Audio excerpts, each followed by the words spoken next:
help! Rick. This will not stand! Hey Brex, do you want to stop stealing my content for a second? What? I said stop stealing my content. Who? Don't back out of this, I know you've been poaching my videos, you motherfucker. Cares. Well, it's official. Everything I like is destined to burn up and die. Oh, hey. Didn't see you there. My name is Cartoonchi. I was just pondering my orb and looking to the near future. Apparently, in the next month, my entire family is going to contract corona mutated with AIDS. So before I fall into another self-destructive and depressive episode, I think I'll watch a show I haven't seen in a while, to distract myself from the coming ruin. Scene transition.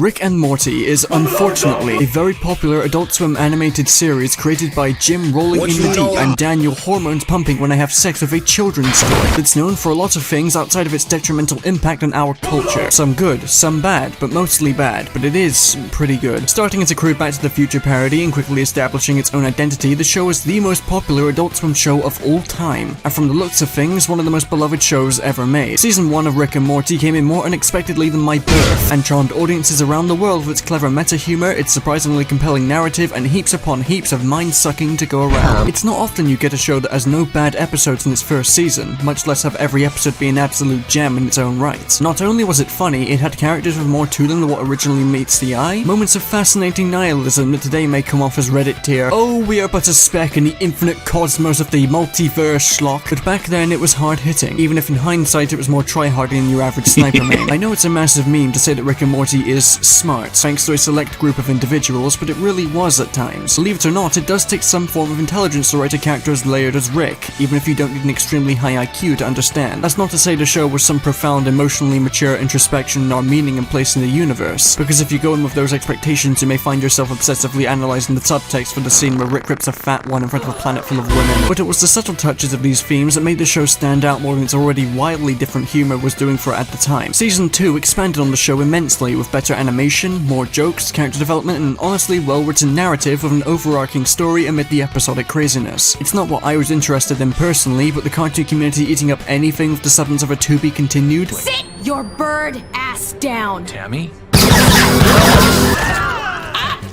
Bird person! Oh, haha, that would be crazy, right? And shockingly, with only one episode that people commonly refer to as bad, Season 2 is where the show really started to explode with attention. Countless theories, endless praise, and a devoted fan base in the infancy of its awfulness. Truly, Rick and Morty was at the top of the world. And then, nothing. An entire year goes by, nothing.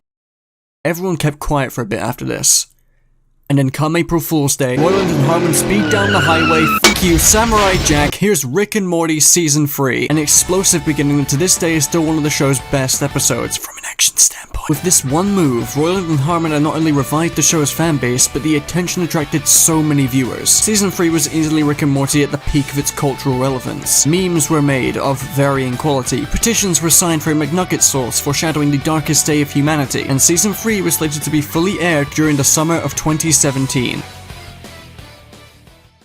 Now that was a fine history lesson, was it not? I've actually been rather eager to see how this show turned out. After all, it genuinely used to be one of my favourites of all time. I own a t-shirt, which I have never actually had the courage to wear out in public in fear of having a Molotov thrown at me. I own a Rick and Morty Funko Pop.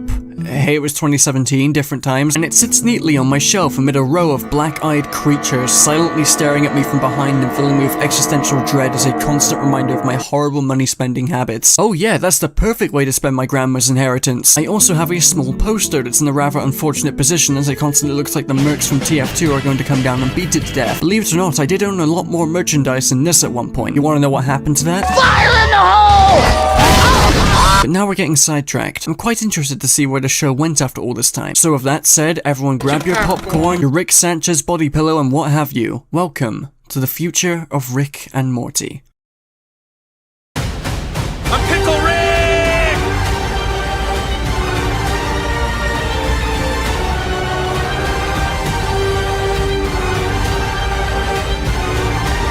Careful, Ethan. The s'more is burning. Everyone do something, or I will tweet and you will be cancelled. Alright! Right, that's it. Arms are crossed. What the fuck?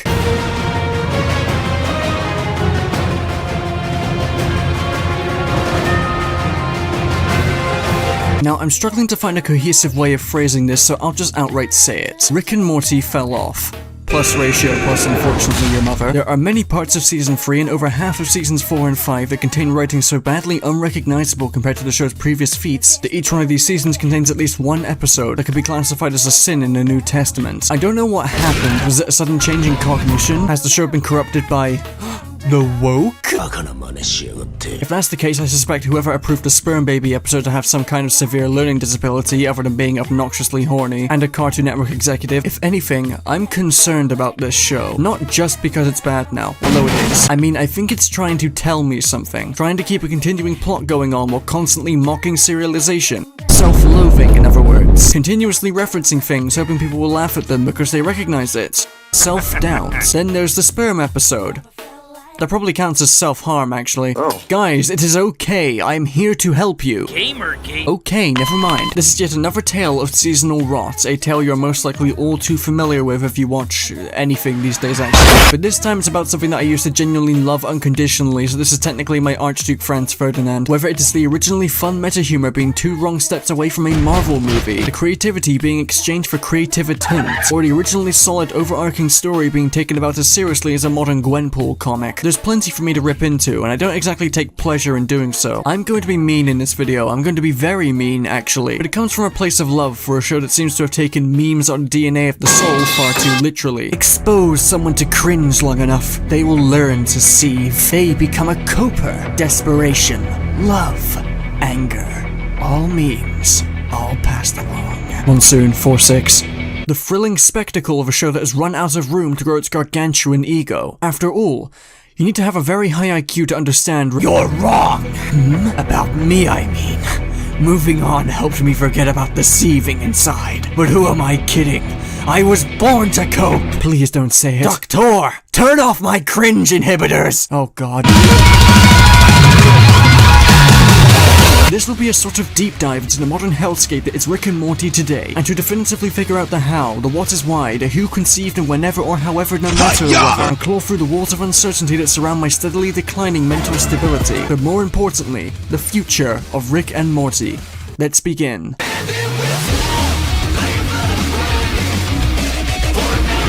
Rick and Morty hates serialization. Right, no drama. Keep it episodic. Yes, I heard what you fucking said, and because they hate serialization so much, they go to some incredible lengths just to let the audience know just how much they want to stay episodic. Whoa, dead wife? Yes, now everyone can shut up about it. Now, a welcome diss at MatPat aside, Rick and Morty began as a fairly episodic show. Events from previous episodes would of course be referenced, but there was no real ongoing plot. Every episode was self-contained, usually involving the A-plot of Rick and Morty going on adventures, with a B-plot involving the Smith family on the side. It worked very well, extremely well in fact, considering that Season 1 is the tightest when it comes to comedy. Although I'm still eagerly anticipating the day someone makes an angry tweet about this little miracle. Allah Akbar! We're gonna take control of this plane! We're gonna That was until Season 1, Episode 10, Close Rick Counters of the Rick Kind. What's interesting about this episode, apart from the fact that I had to do a double take reading out its name, is that it was the first episode to really kickstart an ongoing plot. Insert obligatory Evil Morty theme, because that's all I have left in life.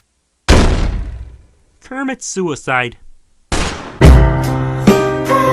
The fandom was practically set alight with this one episode. Evil Morty would become the center of theories for years to come. Some of these theories, in hindsight, were made up by fiending cokeheads, but it got people talking. It got people invested. But Evil Morty would only be the beginning of the continuing story that the show would follow, as in the same episode the Citadel of Ricks is established. We are given subtle hints to Rick's past and his shaky history of both the Citadel and the Galactic Federation. I like to convince myself that the fans of the show take after Rick not because of his sociopathy, but because of the relatable struggle of fighting the legal Yakuza. If you were convinced that Evil Morty was gonna be a haha funny cliffhanger, not like I did because the concept just seems so absurd to me, then you were most likely taking this in instead. That's not just something you can drop on a viewer and expect them to take it as a parody. Going into Season 2, the stage was absolutely being set. Returning characters, glimpses at Rick's past, honest-to-God character development, and above all, an ending that was legitimately impactful. And I don't mean it was life-changingly impactful. Rick and Morty is of course a dumb show with amazing writing, thank you Jay. So just because to understand the show you need to have the literary intelligence of this man, it doesn't mean the show is devoid of emotional substance. Season 2's finale worked because they had set up an overarching story without giving too much away, while still giving just enough to keep stringing people along. There was genuine uncertainty for the fates of the characters, and the tone was decidedly not comedic. Rick deciding to give himself up to the galactic government out of need to protect the people he loves while at the same time pushing them away like he always does was a fantastic ending. This was genuinely great storytelling. Then of course, season 3 followed up on this by wrapping up the storyline but still leaving some loose ends for a continuing plot so that the show could have its status quo challenged but still be sort of familiar when they go back to being episodic. Season 3 episode 7, Tales from the Citadel, is without a doubt the single best episode of the entire show. When you see people grabbing each other's knobs and throwing up gang signs at their college professors because Rick and Morty enlightens them with intelligence, they are most likely riding on the high of this episode in particular. It's such a dumb looking allegory for real world class struggles and police brutality. I think if every black person on the planet was replaced with Morty, the police would be too fucking petrified to pull them over. But it's the way the story is told that's somehow gripping. And as long as there's division and corruption in the world, this episode will remain timeless. But aside from how politically charged the episode is, it also brought back evil Morty and set him up as a legitimate antagonist, instead of what I assumed was a joke about cliffhangers. And it was a legitimately shocking reveal. The way he climbed up the presidency by saying the right things about the current climate of the Citadel, but only so that he can be in control, is of course absolutely sound when you look at the episode thematically and how relevant it is today. But it was also a fantastic way to write him, providing this genuine political candidate who survives an assassination attempt just to pull the rug out from under us with, oh shit, he's that guy from the first season. So you can definitely see why the show gave so many 14-year-olds a brain erection. Bitterly ironic when the American education system is still failing the vast majority of teens despite having money thrown at it constantly. Laying it on a little thick, aren't you? Well, no, but what are you doing in my house, Harley? That aside, I understand why people think Rick and Morty requires a NASA computer to be implanted into your cranium to understand its deep social commentary. I just think that some of them should keep their Jimmy Neutron complex to themselves. But hold on, my fellow viewer, how did we get here? So far, it seems that Rick and Morty has set up a very intriguing and well-told story. It is therefore serialized. But I thought Rick and Morty hated serialized stories. Apparently not, considering that this one is genuinely interesting. The show loves being serialized. But what if it didn't? Hey, T-Source, Toon here. If I take my show and drive it off of a cliff, I can subtly tell my audience that I was simply trolling them the entire time. Rick and Morty is a dumb show with amazing writing. But what if the writing isn't even amazing? Rick and Morty is a dumb show. But how could this be? Well, seasons 3, 4, and 5 are where the show develops somewhat of an ego. Despite them always finding a way to set up a serialized story, develop the characters, etc., they will always show some form of contempt and bitterness towards telling a cucking story. Either it's through their obnoxious use of meta-humor in later seasons, which I'll touch on in a second, or it's them finding a way to constantly undercut a serious moment in favor of doing a little trolling. That's not to say the show cannot make jokes about serialized stories, it's when they directly insult the viewer's intelligence with, wow, this is garbage. You actually like this? that my patience begins to wear thin. Here's an example of the show making a joke about serialized stories that's actually good. Rick reveals his tragic backstory to the Galactic Federation so that they can discover the formula Rick made to create his portal gun. You feel bad for Rick as he has to relive the death of his wife and daughter just to be extorted for information against his will. When the Federation obtains the formula, it turns out that the entire backstory was completely made up. Nothing about it was real. Nothing about it. The formula was actually a virus that gave Rick full control of the machine that is currently melting his brain so that he can escape. It was a very clever dig at tragic backstories, without completely insulting the audience's intelligence, while also pushing the plot forward in an interesting and smart way. It's simply good writing. For contrast, here's an example of the show waving its dick in the audience's face. It turns out that the previous backstory was actually true. I'm sorry, but did Kojima write this? Then it goes for the entire goddamn thing, gets somewhere close to an emotional high, only for Rick and Morty to have this little exchange afterwards. Oh, dead wife? Yes, now everyone can shut up about it. Cool! There's several reasons why this absolutely blows. Since a substantial part of this memory was used in Rick's fake backstory, that means that Rick did alter the details of a memory, which they specifically stated was impossible. What are you talking about? This is a memory. You can't alter details of a memory. Wow, that twist was so good it defied a previously set up part of the world to stop the specific incident from happening. Aren't I a twat? What are you talking about? This is a memory. You can't alter details of a memory. And then there's just Deadpooling the crap out of the scene just to brag about how you're one step ahead of the fans. minutes, effectively torpedoing any sort of emotional investment someone might have had for this moment. And what makes it unfortunate is that this scene represents the current attitude the show has towards not only comedy, but storytelling and character arcs in general. And it has been like this since season 3. Yes, despite season 3 being home to one of the show's best episodes to date, I struggle to define the season as either ambitious or pretentious, largely in part to the times where the show attempted to be character and story driven only to either laugh at the audience for taking it seriously, or taking its story seriously but with the literary competence of a circopophysidae, which means old monkey in annoying. It's sad to watch the show suffer from a severe mental disorder and an identity crisis all at once, because all they end up doing is half-assing both of the shows that they want to be, and there are far too many examples of this, but I'll list a select few just so you don't have to take my word for it. The first episode of season 3 is really solid, if you completely disregard the context. The finale of season 2 was Rick at the apex of his development, turning himself into the government in order to keep his family safe after losing his best friend during the one moment he decided to show his caring side, eavesdropping his family and also having it be implied that he agreed with Jerry's sentiments. Season 3 comes around and it suddenly revealed that Rick was just backseat gaming the Federation into playing themselves. It was all just a game of chess to him so he could dismantle the government and kick Jerry out of the family. Now there are several phrases going through my mind right now, mostly containing the words what, the, and f. Rick's development is just curb stomped in favor of the writers displaying their fetish for making Rick a literal god, but also having Rick kick Jerry out of the family despite agreeing with him in the last episode, as well as contrasting his previous policy of not getting involved in his daughter's marriage. I am simply fucking surprised not a single person working on continuity caught wind of this. Also, if it was this easy for Rick to destroy the government by wrecking the economy Herbert Hoover style, then why he's never done it before to get them off his back is a mystery that we simply can't solve. These issues take an otherwise solid return for the show and stomp it into the ground. Vindicated is already one of the worst episodes of the season, which I will get into later, but the episode dunking on the audience for thinking Rick would actually give a damn about Morty just for the sake of subverting expectations and cracking a joke will always be borderline insulting to me. And it's not because the joke caught me out, I knew exactly where they were going with it, but undercutting a serious moment that has some semblance of build-up just for Rick to drunkenly start singing the praises of a character that he memed with previously in the episode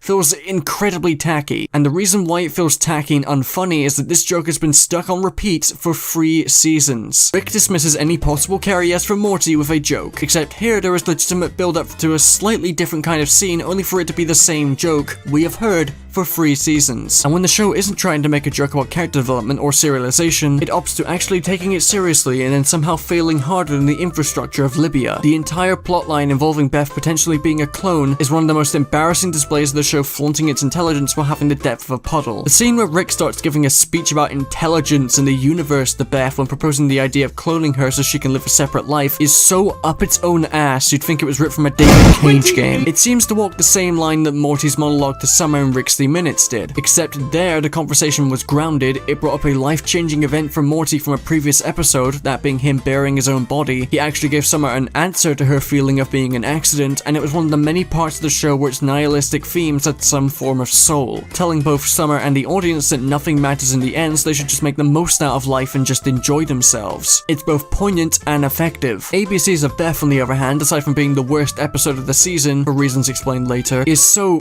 bafflingly vague in what it's actually trying to say. We can't relate to it as an audience. Beth certainly doesn't get a very clear answer out of it, and it's not the climax of a previously established plot point, which pins down exactly why I feel this was rushed out the ass. If they gave this plot more time to simmer and made Rick's speech more coherent in the Discord vent post, this could have been more effective than Rick's minutes. And this is just one of the many examples of the show dropping the ball when it comes to both serious storytelling and just simply not caring. It plagues not only season 3 but every season going forward, consistently failing to live up to its previous standards by having a toxic and schizophrenic relationship with serialized stories. It's a relatable feeling of disappointment at this point. Speaking of relatable disappointment, let's talk about divorce. The ongoing divorce plot between Jerry and Beth is a travesty of storytelling, and I mean, I'm not gonna judge. And the plot was mildly interesting for about 5 minutes before being whatever. It also gets resolved in less than like 3 minutes, and it's terrible. Why bother making a big deal out of Summer loving Jerry, yet the next time we see them both together, An episode's worth of development down the bloody toilet just because the writers wrote, "Oops, silly Jerry, what a fucking moron" on the script and thought it was a serviceable B-plot. Jerry has a habit of letting things go to his head and making situations worse, but the previous episodes that did this similar plot always had him mature and learn from these experiences, taking the initiative and coming out on top with a win. And in ABCs of Beth, he doesn't even get to do that as the conflict is completely resolved without his involvement. And in the finale of season 3 opts to resolve the divorce fiasco by interrupting Rick's mostly solid A-plot with the stupid rushed melodrama of Beth possibly being a clone, mixed with Beth and Jerry just getting back together in the span of 3 minutes, with Beth's reasoning being that her memory of hating her first kiss with Jerry doesn't matter anymore, because now she loves it, which in her mind means she is a clone, despite Rick stating that the clone would be an exact replica of her. So she essentially just admitted that she'd rather believe she was a clone and realizing that she loves Jerry again after spending a few months apart. Christ, the audacity of this bitch. Imagine having your wife just admit in front of you that she only loves you because she believes she's a clone. That's rough, buddy. Oh, fuck. If that was the point of the scene, then I'd be down with it. But it's not. This is supposed to be a serious and heartwarming moment, and it's ruined by plain amateurish writing that somehow makes Beth more unlikable. And the entire cloning fiasco is just Rick makes an identical clone of Beth, but for some reason is too stupid to remove the conversation of them discussing cloning her from her memory, despite already making it so that she doesn't know if she's a clone or not. If Rick had just gone full nuclear instead of being a conniving prick about the entire ordeal, this problem would not arise. It is completely unrealistic for Rick to not do this, as it's obvious that this would eventually happen. He is the smartest guy in this self-contained part of the universe. He shouldn't be— oh my god, just please stop. I think we've had enough. Rick tells Beth Skywalker over here that if she was still on Earth, she would have eventually gotten with Jerry too, since they're both the same. But Beth's reasoning for even liking Jerry again is because she thought she was a clone. Did someone fall asleep when thinking of this? And oh god, we haven't even scratched the surface of season 3's attempts at serious plot and character development. An episode so simple on the outside, so classic in its approach to Rick and Morty-tisms, with action so fun, so violent, and so unabashedly Rick and Morty, that they take the time to have the proverbial hype train crash and collapse so hard you mistake it for being the average driver in Turkey, just so they can make you feel terrible for committing the horrendous crime of enjoying yourself. I am of course referring to peak fiction, the majesty and perfection of— I'm Pickle Rick!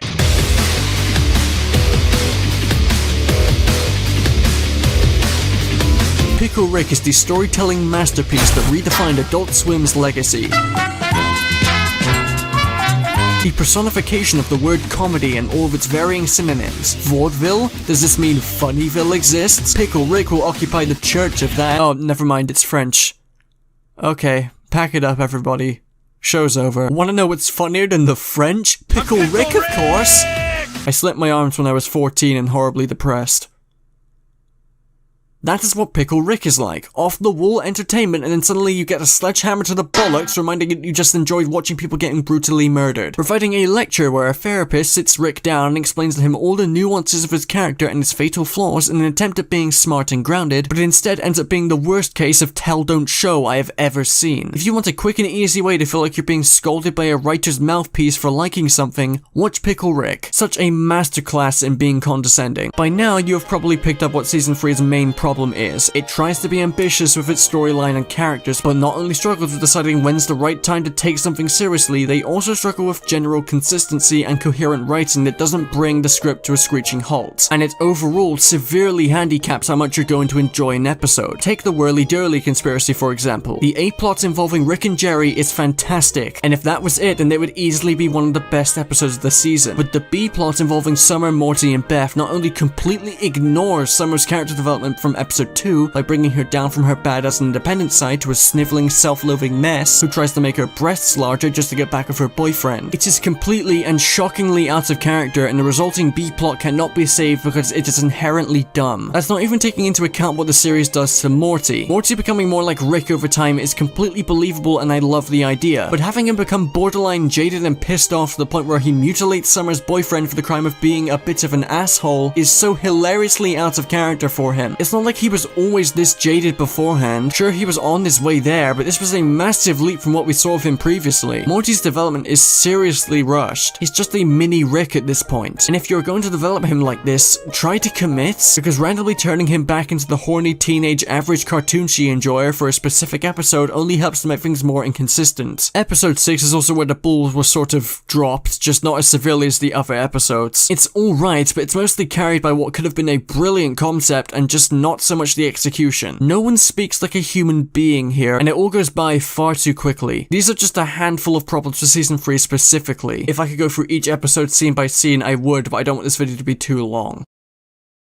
However, Season 4 must have taken note of how ambitious Season 3 was, because instead of trying to refine their storytelling to do what Season 3 did but good, they instead opted to completely reset the status quo of the series back to episodic adventuring, which I must stress I really don't mind, but instead of these episodes feeling like a breath of fresh air, they feel stale, self-conscious, and absolutely littered with meta humor that I'll discuss soon. In the show's drive towards being more and more batshit as it continues, the episodes just feel desperate and lifeless, like they're trying really hard to recapture the magic of the first 2 seasons. I'll talk more about Season 4 later on, but I just want to bring up Episode 6. People were very divided on this episode when it came out, but a bunch of YouTubers started talking about how genius it was because of how much it deconstructed storytelling conventions and people's expectations for where the series may go, or constantly mocking themselves for being too meta. It's not a real train, it's a story device. Literally. A literal literary device, quite literally meta- This isn't particularly smart, guys. It just feels like an extension of the writer's mind rather than something that's supposed to entertain people. It's the equivalent of a YouTuber criticizing something for doing the big cringe and then turning back to the audience and going, "Now I know I do this as well," but it's an easy trap to fall into for a cheap joke. I've fallen into it before. But for professional screenwriters to be going this low, there has to be some form of self-doubt going on, because this episode was painfully unfunny, apart from the Bechdel test gag, which was admittedly pretty smart. And when it comes to providing ironic fan service just to take a jab at the audience, looking at you, Evil Morty scene, it's borderline pretentious. The writing is just cold and dead, like the love from my father. Can't think of a bigger or worse way of telling people we don't like being serialized, especially after giving up on being serialized because you fucking suck at it. But then by the end of the season, you become serialized again? What is this show's deal? Either commit to one or the other, you smug Neanderthals. Constantly trying to stick it to the fans more than a few times will get old super fast. There's teasing people for making crackpot theories, and then there's just practically beating people with the brutality of a Yakuza Heat action. This episode just reeks of writers desperately trying to look and sound smart, constantly referencing the fact that their writing is awful and then doing it anyway as a form of therapy or self-assurance. It's really bad. I am thankful that the finale episode of Season 4, Star Mortar Return of the Jerry— okay, fuck off, guys. I am thankful that this one tries to at least take its storytelling seriously for a change, even if it feels rushed. It makes the Clone Beth plotline sting a little less. It brings back Tammy and Bird Person and the Galactic Government. It has good action. It's really funny without going too meta. It's a good episode, but it's just bizarre. It feels like a begrudging acceptance from the writers that they have to make at least one story-focused episode each season to avoid having a pipe bomb melt to their offices. And it's really telling you to how much Season 4 avoided overarching stories like The Plague, dedicated an entire episode to making fun of the fans, and then suddenly just brought back Tammy and Bird Person for an episode that was entertaining but not exactly satisfying. It again feels like it's incredibly up its own ass and desperately wants to end the story content to get back to what it's doing, as seen by Tammy being unexpectedly killed after being absent for 2 seasons. I highly doubt that Roiland and Harmon actually have a plan for what they're doing, because some of these decisions just come so out of left field and the dialogue is so spiteful towards— She died the way she lived, over-serialized. good grief, that I can't view it as anything other than begrudging crowd pleasing. But after this, Season 5 also avoids storytelling for episodic episodes, which I must stress I don't mind, but oh, what the hell happened here? Season 4 at the very least had a handful of pretty decent episodes. That of Acid specifically is up there of one of the best in the series, but Season 5 is so perplexingly awful that it feels like an entirely different show. Episode 1 is okay, and that's like one of the best in the season. Again, I'll talk about season quality along with Season 4 in a bit, but the serialized story told in Season 5 only really comes into play near the end with the final 3 episodes. Now, I'm gonna flip the script on you a second.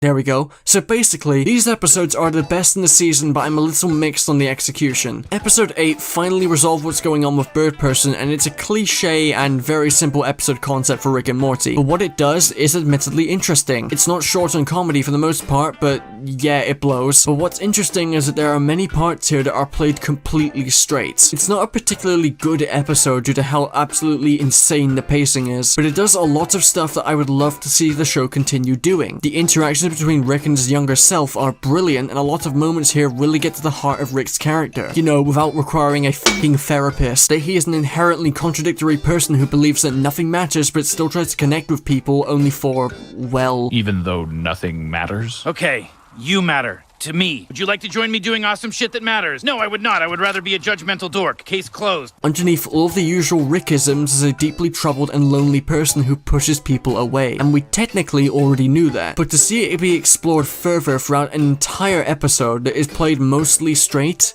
is a very rare occurrence, and the next 2 episodes are honestly pretty solid, each containing serious scenes of plot and character development played completely straight, while still having time for jokes which are unfortunately lacking in being all that funny. It shows that Rick and Morty is very capable of striking a balance between comedy and serious plot if it wants to. However, yes, now everyone can shut up about it. It still has moments that show its completely unfiltered spite towards being serialized, and it is unbearably disappointing. Even as the episode ends with evil Morty breaking through the self-contained universe that Rick set up so that he's the smartest, and having that moment where Rick and Morty both work together, suggesting that Rick is finally humbled after being outsmarted by a Morty and for having his Morty view his crybaby backstory, it gets incredibly hard to really care, because the show is a constant walking contradiction, and I can only hope that season 6 finally strikes that balance we got to see a glimpse of. Other than that, I appreciated that the show did something with Morty's growth that seems in character for him. I like that episode 10 took its ending mostly seriously with few interruptions, and yeah, that's kinda it. Season 5, despite going out on a high note, is a laughable train wreck otherwise. Overall, seasons 3, 4, and 5 of Rick and Morty cannot decide whether to be serious with its plot or treat it like a joke, often leading to them half-assing both choices and negatively affecting the quality of the show's storytelling by frequently showing that they have no idea what they're doing and are just making things up as they go along just to satisfy people who are understandably annoyed at this persistent schizophrenia. Now with that out of the way, my own schizophrenia is telling me to stop finding appropriate music for transitions because my video is not funny enough, and autism equals funny, I guess, so fuck it.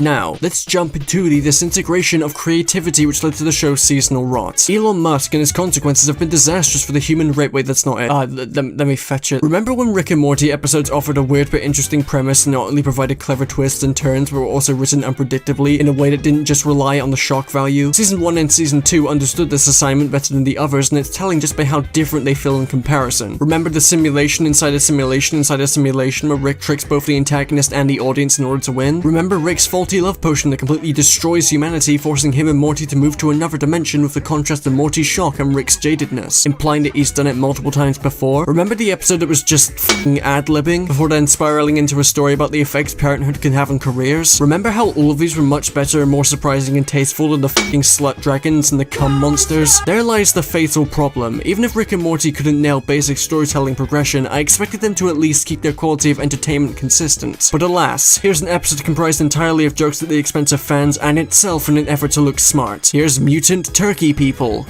I can't say I understand the thought process behind this. Here's an Elon Musk cameo. Wait, that's not, Oh, here's the sperm episode again. Do I need to state how much I hate the sperm episode again? Holy shit. What happened? If it wasn't enough for Summer and Beth to just randomly jump into the scene and start bombarding the viewer with feminist talking points that should have died in college out of nowhere, it's the mere concept of the episode making it so abundantly clear that the writers are fresh out of creative ideas. It takes the absurdity of Rick and Morty and just dials it up far past the point of necessity in the hopes that people find it entertaining. And back to Summer and Beth attempting to lecture the men in the room on sexism, the scene is so out of place and ridiculous that you think it would be done for parody reasons, which is something Rick and Morty would have absolutely done in the first 2 seasons. How do you manage to unironically write this scene in Rick and f***ing Morty? You know, I really don't want to think about the sperm episode anymore. Whoever approved this needs to sit in the corner in timeout. Yeah, go away. Now, I am a rather easily amused child, spending most of my free time wasting my life away on a domestic violence stress outlet and hard coping by simping for Japanese women that don't exist. So take this with a grain of salt. But cum isn't funny, and neither is most of seasons 4 and 5 actually. What is this picture of Elon Musk doing here? Scraping the bottom of the cum barrel for a concept that works, and even when stuff like the Voltron episode sounds kind of cool on paper, they torpedo it anyway. Actually, in all fairness, that's quite accurate to Voltron itself. It all feels like an incredibly severe reaction to the criticism season 3 got for deviating from the status quo, so instead of trying to deviate from the status quo without the perception of a deaf bat, they're instead trying to badly mend the status quo by overdoing the Rick and Morty with sub-brick intelligence. intelligence. That's 2 New Vegas references in a row. I'm on the roll today. Listen, we need your help. Rick. What? Hey, wait your f***ing turn!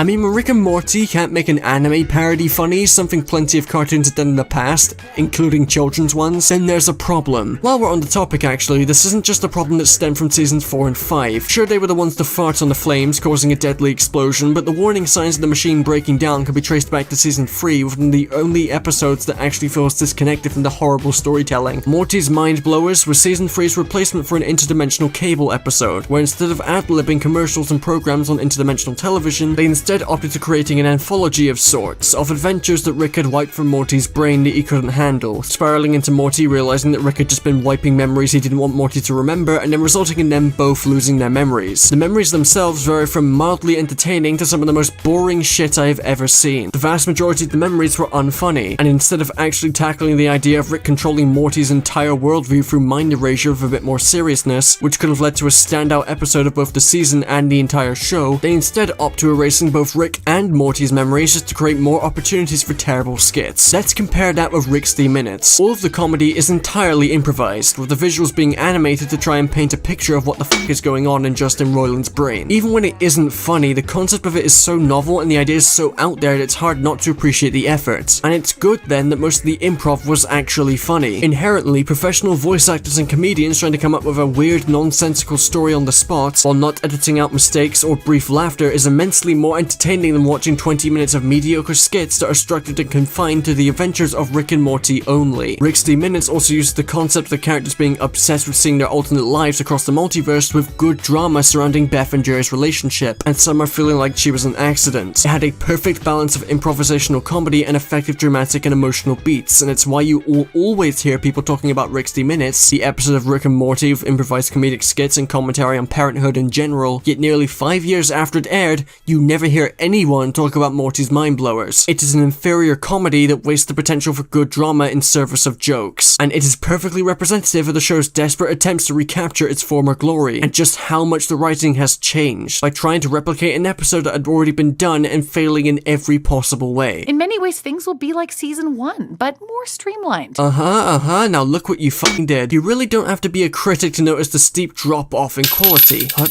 What the hell is Dogecoin? Oh no.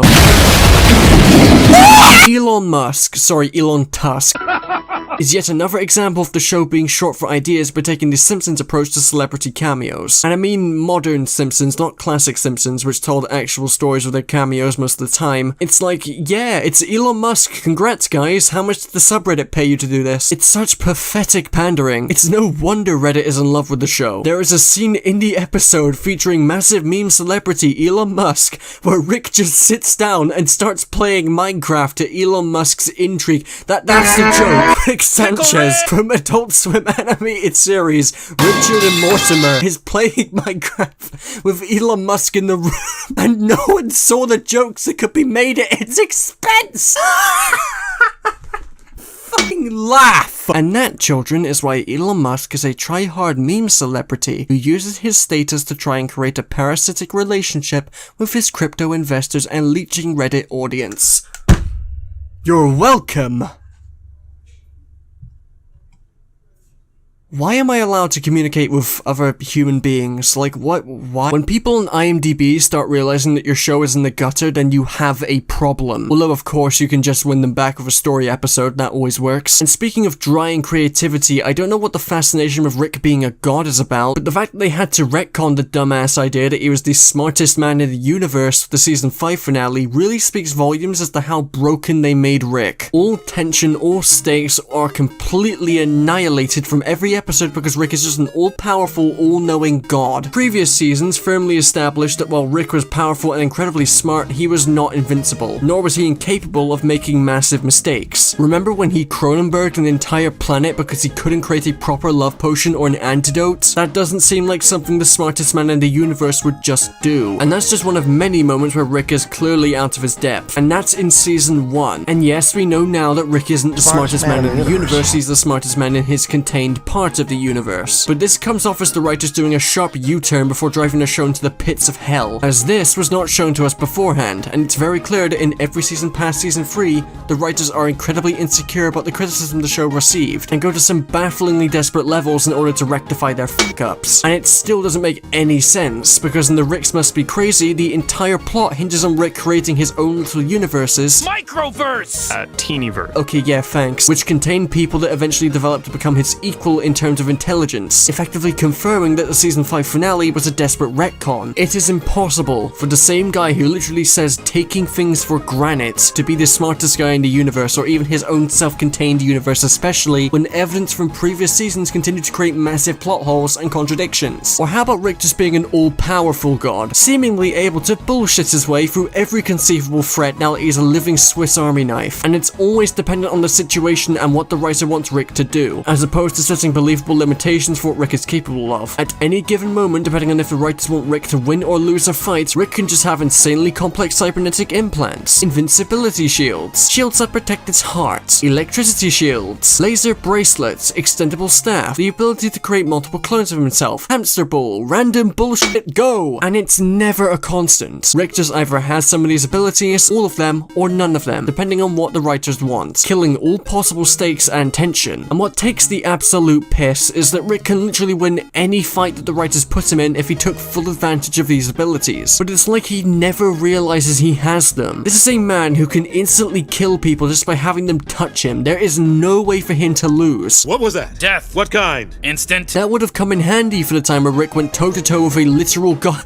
A literal fucking god. He got his ass kicked. How? Oh yeah, by the way, the episode where Rick gets his ass kicked by a god because he just didn't use any of his gadgets is right before the episode where Rick pulls off this act of bullshit.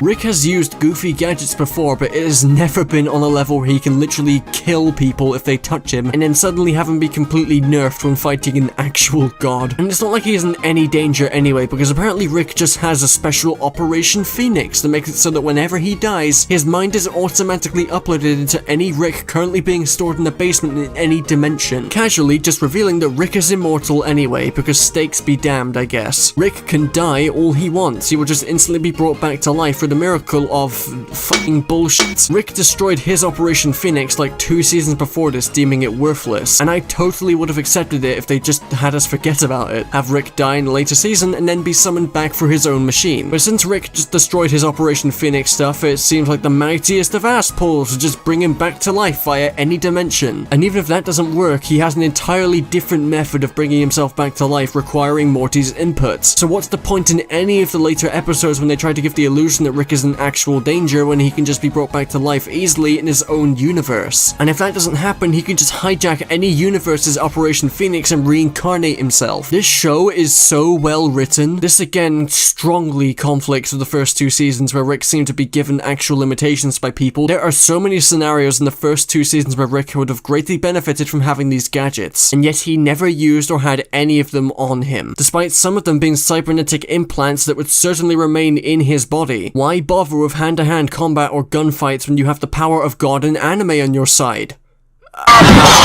Want more characters on the chopping block? How about the entire Smith family? You can tell I'm getting tired of putting up, like, you know, the video voice, because this is just genuinely tiring me out. It wasn't just Morty who had his identity stripped from him before becoming the younger version of Rick, only to have his previous self occasionally escape, which makes him more inconsistent. Everyone in the Smith family is an unbridled bag of cuts. Beth is borderline unwatchable now, with nearly every line that comes out of her mouth being fueled by anger, even when the person it's directed to is being civil. Jerry's idiocy is no longer endearing, and his sarcasm and cynicism puts him on par with Rick, just without any of Rick's likable qualities and the gift of actually being somewhat funny. The only character in the family who hasn't been majorly destroyed is Summer, and that's because she doesn't do anything. You could remove her from the majority of recent episodes and there would be no significant change. By knocking all of its main cast down to just being unlikable versions of Rick, a character written to be an asshole, you have essentially told the audience that your cynicism and hatred for the world around you is being being directly juiced into your writing instead of being a smaller part of the show's philosophy. Writing the exact same character over and over when the show's original direction was just going to be about Rick's nihilism being flipped in its head. Instead, the show literally became the spitting image of an edgy nihilist teenager. Think of every stereotype for a Reddit user and people who get their grasp on 4chan through the 4chan subreddit. In spite of it all, honestly, I do think that Rick and Morty used to use the concept of nihilism well in its stories. It wasn't insanely forced on people despite falling out of Rick's mouth faster than I did down the stairs when I was 5, and it was clear from the season 2 finale that Rick's cynicism and nihilism was fated to go in a direction where he could have it all flip and gradually learn to be more open and caring. Only for season 3 to kick down the door, no fucks given, incinerating all of that build up just to give us 3 seasons of pure, unfiltered and arrogant hatred of the world from the writers, using Rick as their proverbial mouthpiece. And the sad part about it is that I think they just realized that halfway through season 5 as we get glimpses of Rick's caring side once again. But it's too little too late if you ask me, and all that aside anyways. What's a show that tries to tell a story that has no problem of unceremoniously killing off characters at random without stakes? What's an intense fight if you're left wondering why the protagonist doesn't just annihilate everyone in sight, as he's very capable of doing? What's an entertainment product that loses its edge amidst an identity crisis? Personally,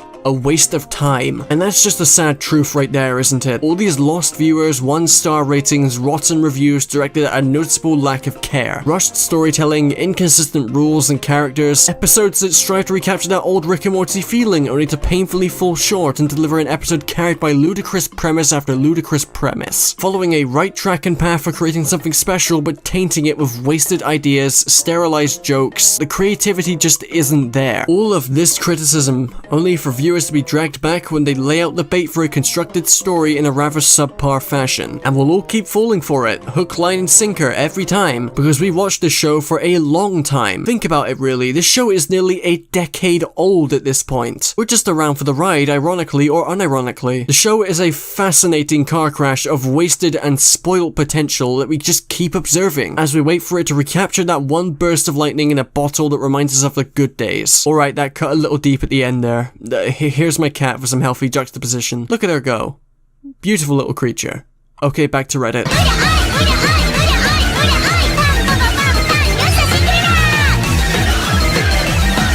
Hello everyone, Cartoonchi here. In this video I'm going to Detroit Become Hypocrites. As attentive viewers have noticed, I am not funny, and as a result I shouldn't really be in a position to complain about a show not being funny. What's not being taken into account is that I am currently on my I don't give a fuck right now. Remember my comment about YouTubers criticizing the things for doing the thing and then going, well, I know I do this as well, but cool. None of us are professionals, we're just little voices on the internet, or in your head, I might not even exist. But you should absolutely drive your car for that protest. But when professional screenwriters and comedians, may I remind you, end up devolving from when they were universally considered funny, I believe it's important to point out. Rick and Morty post-season 2 and to some extent season 3 is a parade, no, more like a visual and auditory assault on the brain, to see if you can withstand its meta-humor. Try to imagine the average YouTube comment but as the basis for comedy writing. It's quite terrifying. We all know an Oscar Ramirez 2006 in our lives. We don't need the Reddit show to follow suit. I've touched on this repeatedly throughout the video, but the current state of Rick and Morty's comedy is vastly different and considerably worse than it used to be. The show was never a stranger to meta or fourth wall breaking humor, often making references to other aspects of pop culture in the form of jokes being made out of those references. Other shows and movies at the time had done this, but Rick and Morty was one of the few to really make a big splash with its comedy, as it was wildly different for every show at the time. The show didn't just rely on reference humor though, as it would also easily function as a dark comedy, which is a term that has seemingly lost all meaning these days. Thank you for that, Michael. Sure, not every joke was a winner, but the vast majority of them were. So it brings me great sadness to finally come off the copium and admit that the show is just not funny anymore. Granted, there are some decent lines, but it feels the originally sharp bite to the show's wit has been sterilized in favor of safer and broadly appealing Whedon speak than actually clever jokes. And I don't mean safer as in, wow, this show is so woke now. I preferred it when Rick said Alua Akbar. I mean, the jokes just don't have any real bite to them anymore. Clever reference jokes like this one. Go, Sanchez ski shoes! are few and far between amidst the lines that are literally just references. Well, I forgot I literally have a screwdriver in my hand. I mean, Dadoy, I'm basically Inspector Gadget. It's the same joke, sure, but which one feels more natural to you? There's a lot of other more egregious examples too. Lab coat, rip off Doctor Strange. And then there's the constant self-loathing in the form of its constant internal battle with serialization and continuity that it shits out at every opportunity. It's just so buggeringly lazy to constantly address that you hate serialization, that you like episodic stories, and being so overwhelmingly and stomach-churningly self-aware that you just end up being annoying. It's so bloody insecure about itself, like it knows that it's stupid, but simply addressing that you know you're unfunny and lazy does not make the problem go away. That's not how it works, and it's not how it's ever worked. And you know, part of Rick and Morty's humor did stem from the absurdity of the multiverse and the many places and creatures Rick and Morty would encounter, as well as the ways they would be dealt with. Sure, some of it was lowbrow, but it was inherently pretty humorous. Nowadays, it's just the writers conjuring the dark spirit of Seth Rogen and all the cosmic power in the universe to write the most unfunny and creatively bankrupt ideas possible. Turkey people, sperm monsters, slut dragons, lady with tits in her arms. That's not a joke. I know that sounds really stupid, but that's not a joke. That was actually an episode. That was a thing that happened. Someone actually sat down and wrote that. Also, bring back interdimensional cable, please.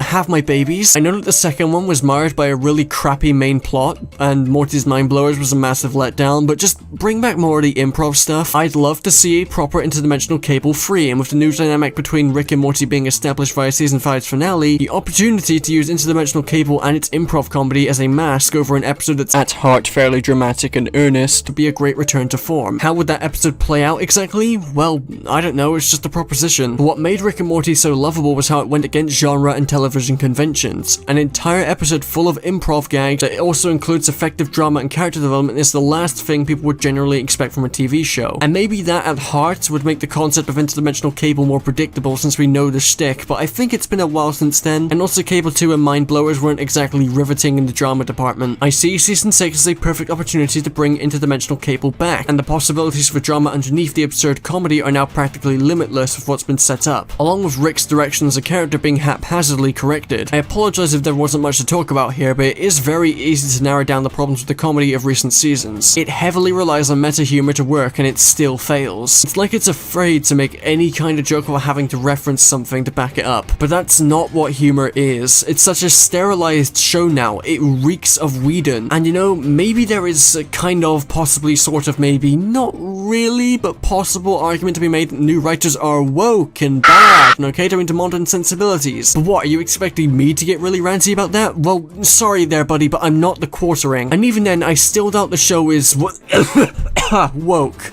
F***ing word, I hate it. Because there's still stuff like the Bechdel test gag from season 4 episode 6, which was absolutely hilarious. Why is lesbian part of her job title? Oh, now you're progressive? Dare I say the best joke of that season, not because it's edgy, but because it's just a well-written and constructed joke that also criticizes the Bechdel test. That kind of stuff was what Rick and Morty used to relish in, not aiming their jokes towards leftist ideologies or ideas in general, because that's fucking stupid. I mean, they generally just had more of a bite with their jokes and could construct a witty dig at a certain thing. So it's not that the show is woke or catering to modern sensibilities, I just genuinely think they no longer care about humor unless it's super meta. And I'm all for assuming the best in people. You won't find any culture war shit here. That kind of arguing tires me out. And I feel ashamed for accidentally appealing to those people with my old jokes. The Last Jedi came out 5 years ago.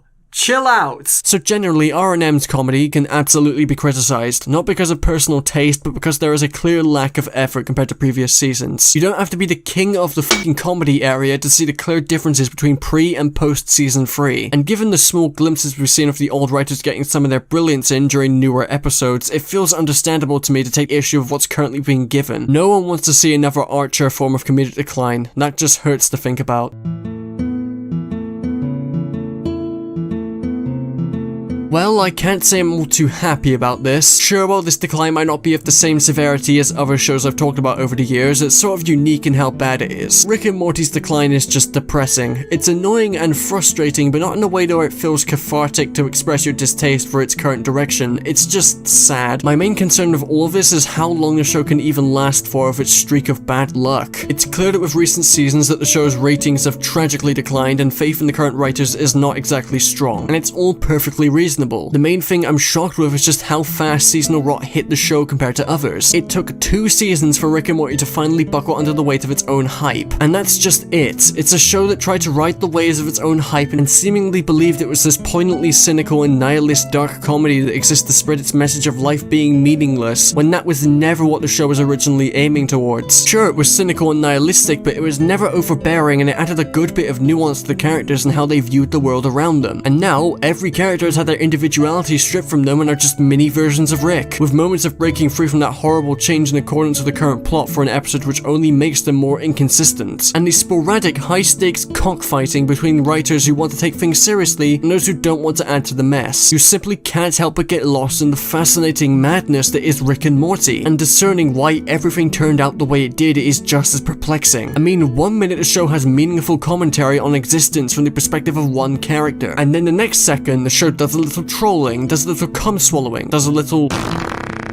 Elon Musk. What? Oh, you bastard. I guess the real Rick and Morty were the friends we made along the way. I didn't even bother to mention how shitty the pacing was in season 5 because it just felt overkill at that point. But it really is almost impossible to follow along with the show as it's fucking... My name is Barry Allen and I'm the fastest man alive. This is coming from a Persona fan, by the way. My editing is a terrible blend of my thoughtful critique mixed with my irrationally severe autism, and even then I had trouble taking in information as the show went along. Was part of the endgame supposed to be confusing everyone? Because that seems more and more plausible the more I think about it. And that's also the thing.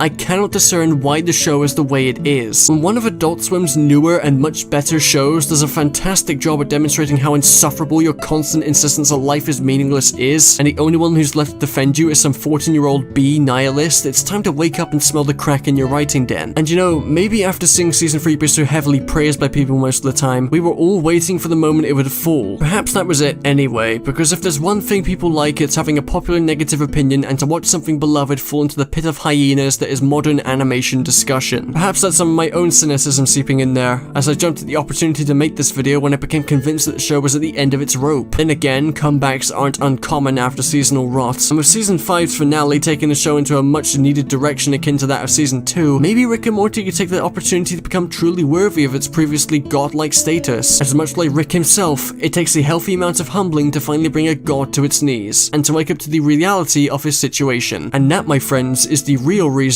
why you need an extremely high IQ to understand Rick and Morty. I got you there! Comedy 100, fuck you, Rip Bozo.